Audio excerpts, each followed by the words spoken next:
Umoja wa Ulaya EU umetangaza kuzuia ndege zote zilizosajiliwa Tanzania na Suriname kuruka au kutua katika anga la Ulaya kutokana na dosari kubwa za kiusalama katika usimamizi wa mashirika ya anga wa nchi hizo.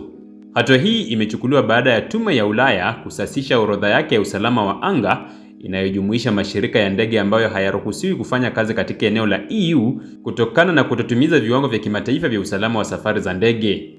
Kamishna wa uchukuzi endelevu Apostolos Zizikostas alisema kuwa Tanzania na Suriname zina kasoro kubwa katika usimamizi wa usalama wa usafiri wa anga kitaifa.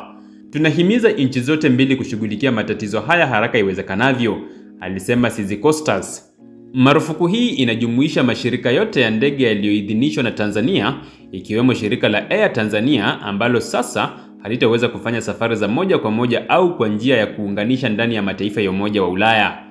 EU inasisitiza kuwa hatua hii si adhabu bali ni tahadhari ya kiusalama kwa abiria wake. Katika ripoti ya awali ya Disemba mwaka 2014, Air Tanzania ilitaja kuwa miongoni mwa mashirika yasiyozingatia viwango vya kutosha vya kiusalama. Uamuzi huu unaweza kuwa pigo kwa sekta ya utalii, biashara na usafirishaji wa kimataifa wa Tanzania, hasa ikizingatiwa kuwa baadhi ya safari muhimu za kimataifa zilikuwa zikitegemea kuruka kupitia anga la Ulaya au kwa mashirika ya ndege yaliyosajiliwa Tanzania. Wataalamu wa usalama wa anga wanashauri serikali ya Tanzania kuongeza nguvu katika kusimamia taasisi zake za usafiri wa anga, kuajiri wataalamu wa kutosha na kuhakikisha ufuatiliaji madhubuti wa mashirika yote ya ndege.